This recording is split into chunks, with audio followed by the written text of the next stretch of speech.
All right, welcome back. So today we are going to be continuing our conversation of our mathematical adventure, and we're going to be talking about how to solve linear inequalities, and we're going to be talking about how to graph these inequalities as well.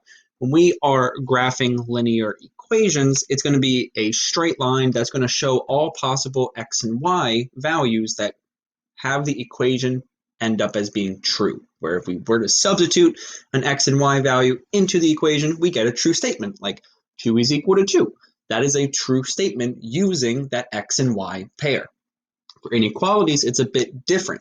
We're not only going to be finding one value, we're going to be finding a vast array of values that make the inequality true. Because if we think back to inequalities, if we're saying, hey, x is less than 5, there's not just one value that's less than 5. We have 4, 3, 2, 1, 0, -1, -2, -100. There's all these values that would make that inequality true. So we're going to be talking about how to solve linear inequalities, especially when we are talking about graphing. So please bear with me. You are going to be great with this. And without further ado, here we go. So when graphing an equation, again, the solutions are all the points on the line. When graphing an inequality, though, the solutions are all the points above or below the line, and it may also include that line. So let's talk about what we mean by that. On the left-hand side, we're going to have the graph of y is equal to x plus 4. This is a linear equation, so we know how to graph this. We graph the y-intercept, which is 4, and then we apply the slope, and then we have 2 points, and we graph the line. So as you can see here, it's just a straight line. And solutions are only on the line because the line shows all possible x and y values that when we plug them into the equation, it gives us true statements. When it comes to inequalities, though, it's a little bit different. Here is the graph for y is less than x plus 4. The solutions are everywhere below this line. That's because the line is dashed. There's not going to be any solutions that are on the line. And we're going to be getting into that a little bit later, but I just wanted to show the difference between graphing what looks to be the same thing. The only thing that's different is that we have an equal sign on the left-hand side and we have a less than sign. We have an inequality. So as we can see, some of the different characteristics here is that on the left, it's just going to be a straight line. That's it, right? It's pretty boring. It's pretty bland. But on the right-hand side, we have a possible dashed line, and it could be solid, but again, we're going to get to that a little bit later on. And you can tell it's shaded because we're looking for all possible x and y values. When we plug it into that inequality, gives you a true statement. So with this, let's continue here. One method of determining which side to shade is to choose a point anywhere on the graph except on the line. We also call that the boundary. Then we're going to substitute to determine if it makes the inequality true. So the boundary line for the inequality y is greater than -x plus 5 is graphed below. We're going to have to shade the correct side. And this is done for us, but this is the general process that we're going to be going for. So we're going to graph it just like we would in slope-intercept form. And again, we're going to talk about how to graph it. But here is where the boundary line is. What we need to do is we're going to substitute one point anywhere that's on the graph that isn't on the boundary and check it to see if it works. The point 0, 0 is a very easy point to check. If 0, 0, the origin, is not on that boundary, you definitely want to use it to check which side to shade. Because when you plug in 0, well, you get 0 is less than, or sometimes, 0 is greater than 0 plus the y-intercept. That's eventually what's going to happen as we continue to practice it. So the steps that we're going to follow, again, is we're going to choose a point. We're then going to substitute it into the inequality. So we chose 0, 0, and we're going to substitute it into the inequality statement of y is greater than -x plus 5. We end up with, is 0 greater than 5? No, it's not. The statement is false. So we're going to have to shade where 0, 0 is not. 0, 0 currently is below the line. 0, 0 is over here. So since that was false, we have to shade above the line. So we're going to shade above the line here. And it's going to look like such. Again, because 0, 0, come on now, 0, 0 is right here. And this was false. So since it was false, we have to shade above the line. Awesome. Let's do another example. Here's a quick Q-tip for you. When it comes to determining where to shade, when you have it in slope-intercept form, again, just we replace the equal sign with an inequality sign. You're going to shade above the boundary when it's y is greater than something or y is greater than or equal to something. You're going to shade below the boundary when y is less than or y is less than or equal to. And here's a quick demonstration to show you why this works. Pardon me.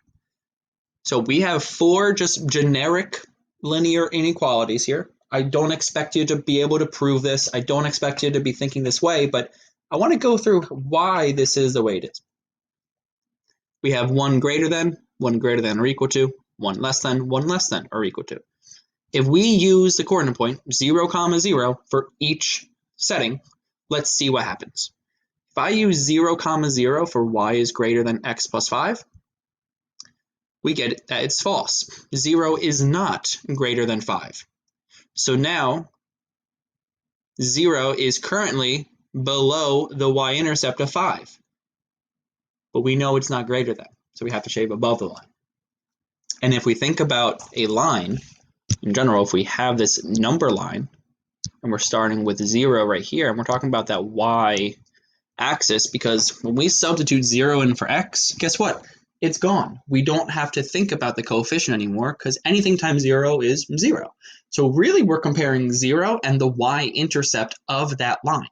If we were dealing with positive 5 is above 0. So 0 is below 5. And when we plug it into our inequality, we found out 0 is not greater than 5. So we have to shade up above the line. For y is greater than or equal to negative 2x minus 6, let's again use 0 and 0. When we substitute it in, we get that 0 is greater than or equal to negative 6. And that should make sense, because if we have negative 6, it's down here. Well, 0 is greater than negative 6. So we're going to shade above, because it turned out to be a true statement. Let's talk about y is less than negative 3x plus 1. Now we're talking about the less than. When we substitute in 0, 0, we get 0 is less than 1. Again, 1 is above it, and it's true, so we have to shade below. And lastly, y is less than or equal to 4x minus 5. When we plug that in, we get 0 is less than or equal to negative 5, which is false. So again, 0 right now is above negative 5. We know that is not true, so we have to shade below the line, which is the y-intercept of negative 5. Hopefully this helped. If not, it's okay. If you just understand the top Q-tip, shade above when it's greater than or equal to, and shade below when it's less than or equal to, that is totally fine. Just wanted to go through a couple of reasons why it is the way it is. With this in mind, please work on problems 1, 2, and 3 on the guide notes and resume when you're ready to move forward. All right, so now we're going to talk about how to graph a linear inequality. It's very, very similar to graphing a linear equation in terms of slope-intercept form. Here is the process. We're going to solve the inequality for y, just like we would solve it for y in an equation, because we want to get it into slope-intercept form. So if you are presented with something that's not solved for y, you're going to solve for y. Then you're going to graph the boundary line. If it's a less than or greater than, you're going to use a solid line. So if it's less than or equal to, or greater than or equal to, you use a solid line, because we can include that value. If it's a less than or greater than, you're going to use a dash line because we cannot include that value.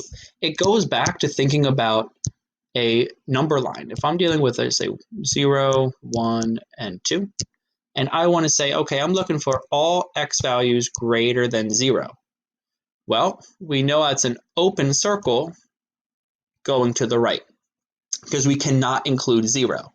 So that's why we use a dash line when it comes to graphing linear inequalities that have a less than or greater than. It's now taking it from one variable and turning it into two variables. Then you're going to have to determine which side you want to shade. Again, you can use that Q-tip, or you can choose a point 0, 0 if you can, and plug it into the inequality, see if you get a true statement. So let's graph the solutions of 2x plus y is less than or equal to 4. We're going to follow the steps. We're going to solve for y. Now that we have y, we're going to graph the boundary line. Now notice here, it's a less than or equal to, which means it's going to end up being a solid line. We graph it and we determine which side to shade. We can use the coordinate point 0, 0 and plug it in. And we end up is 0 is less than 4. I'm sorry, 0 is less than or equal to 4. So since this statement is true, you shade the side that does have 0, 0. And also if you use that Q-tip, notice how when we graphed it, it was y is less than or equal to, which means that you're going to shade underneath that line. Awesome, kiddos. Great job with this. If you have any questions, please do not hesitate to let me know. Please work on problems 4 and 5 on the guided notes, and I will talk to you soon. Have a good one.